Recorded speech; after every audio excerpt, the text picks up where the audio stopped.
And the focus once again on the climate debate. First of all, the Prime Minister in Wentworth in the eastern suburbs of Sydney. Later in the day, Chris Bowen at the Press Club giving his address and pitch on the Labor plan. Joining me to discuss is James Paulak, former Labor advisor and Council House consultant now, and Fiona Scott, former Liberal MP and Premier State consultant.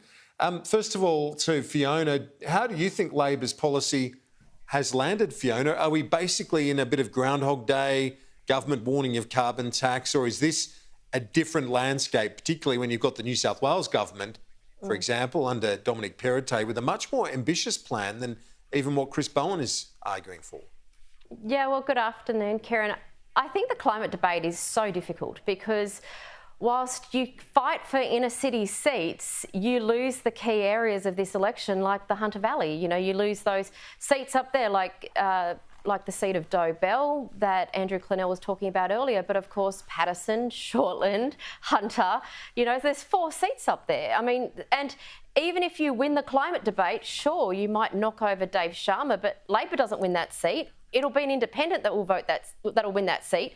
That would then have to provide supply back to the Morrison government. So it's a really hard position here for Labor because they've not necessarily got to a position where, even with your interview earlier it was Tom Connell's interview earlier today with Meryl Swanston up there in Patterson. I mean, she couldn't answer key questions about what would mean for the actual people that live and work in her electorate as to going after these targets. But inversely, I mean, they're not going to meet the objectives of what it would take to actually hit the seats that might be vulnerable on the Liberal side of things. So, look, I don't see a win here for Labor. I see they've just created more challenges. They've created more questions than answers.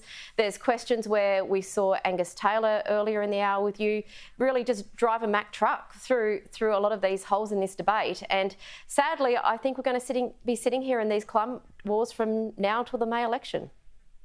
James Paulak, what's your analysis of where we stand now, just a few months away from the federal election? Well, I think there's 2 ways to look at this. One is the specifics on the policy itself, but if we take a step back, one of the things that Albanese and his team are about to craft is a position that puts him as a leader that's capable of working constructively with the rest of the country. He's developed a policy that's more in alignment with the states. He's developed a policy that businesses come out supporting. And so when you think of some of the more divisive nature of this debate and other policy debates, part of what he's done here, Labor has done here, is position themselves as a mature adult party that's capable of working with more stakeholders constructively, and I think a lot of Australians will find that refreshing. The other thing that's kind of a bit curious about the government's attack is they're trying to frame this as an auction, talking about the threat of a deal with the Greens if Labor is forced into minority government. I think, just relying on a replay of 2010, it might be wishful thinking on their part.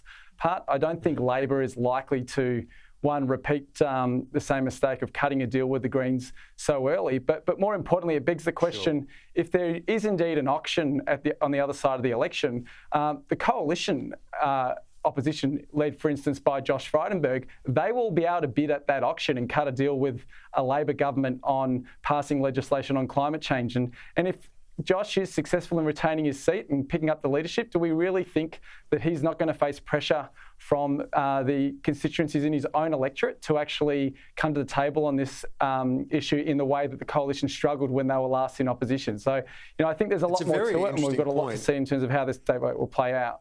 And I want to get Fiona's thoughts on that because you did touch on this challenge for Labor. The Prime Minister's also on a bit of a tightrope as well at the moment with his own message, not to alienate, for example, those voters in Wentworth, where he basically said he disagreed with the local member in terms of his own calls for a 45% target. It's a tricky one for him too, not to alienate those urban voters. Oh, it's really hard. I mean, how do you win areas like the eastern suburbs of Melbourne and Sydney and, maintain, go and get an area like Cessnock off Labor and hold areas like Townsville and Rockhampton? I mean, it's really hard. It's a really difficult thing. And I think the challenge here, Kieran, is that this election for me, I think, is almost like the final battle in this space, because in another 3 years' time, we'll have another 3 years of young people coming into the voting system who have very strong views on this issue, and that'll impact seats like Lindsay, for instance. You'll have 3 more years where I guess some of the baby boomers may not be in the voting constituency. And I think the views of how that will shift Australia, I think, will be really big. So this is sort of like the last throw. And in many ways, I think it's important for the Liberal Party to get the balance right. If we get across the line in this one, I think it'll be at the expense of the next election. And I know we don't think in that terms. Usually politicians think about just the election coming up. But this is one where, you are leaving a legacy to future generations here. And, you've got to try and win elections, but there also is a legacy here. There's also a moral argument here. And, sadly, I mean, if it was my own perspective, well, I would probably be much more progressive than even where the Labor Party has gone. But it's not about me, it's about what's going to win seats. And I don't think where Labor is going to cut the mustard. I don't think it's going to be able to provide them what they need. And I think at the end of the day, at the most, Labor could look at would be, negotiating a way into government. I think it's still the Morrison government's election to lose. I think Morrison does have his nose in front. And I think their policies will actually, gather momentum where it's important for them to put the numbers together that will form government after 2022. Yep, and interesting analysis from you too there, Fiona, and you know the politics of New South Wales better than most, and of course many seats very much contestable there. James, with this support though from the BCA, the industry group, ACCI, the Chamber of Commerce, plus the unions and so on, that's fine. It's great to have those lobby groups on your side, but as Fiona says, will that be enough? Will their policy be enough to placate those in Middle Australia who want to do something but don't want to tax people out of jobs? Look, I don't think the intention of this policy is that it's to be the one that will win the election. I think the aim is to ensure it hits the right balance so that it's not a liability like we saw previously and doesn't give the government that opening.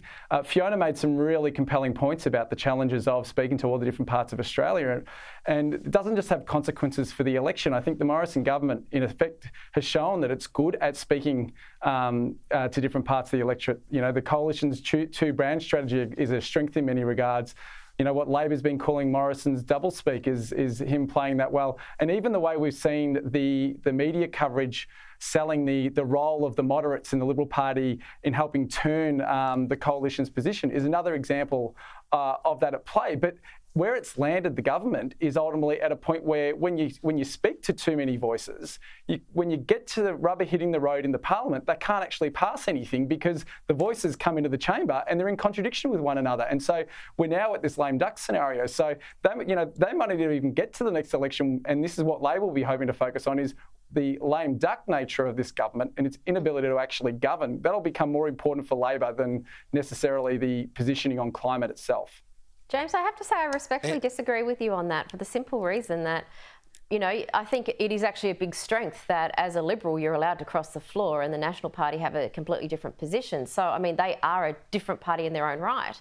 But secondly, it was Scott Morrison that actually brought the National Party to the table of having a target that he was able to take to Glasgow. So I don't think you're 100% right there, buddy. I think there is an element where there has been quite a lot of movement within the coalition, and the fact that they have come with a policy and they were able to go to Glasgow in that space. And that's been something that Scott Morrison has been focused on this entire term of government. And to have to go back to the drawing board when the National Party leadership changed from Michael McCormack through to Barnaby Joyce, who has a much more conservative position on this matter, I think is a testament to Scott Morrison and Angus Taylor's leadership. Yeah, okay. Well, we will see soon enough, won't we, whether that is part of the charm of the broad church or whether it's disunity that will damage them at the ballot box. Fiona, James, great to see you both. Talk to you soon.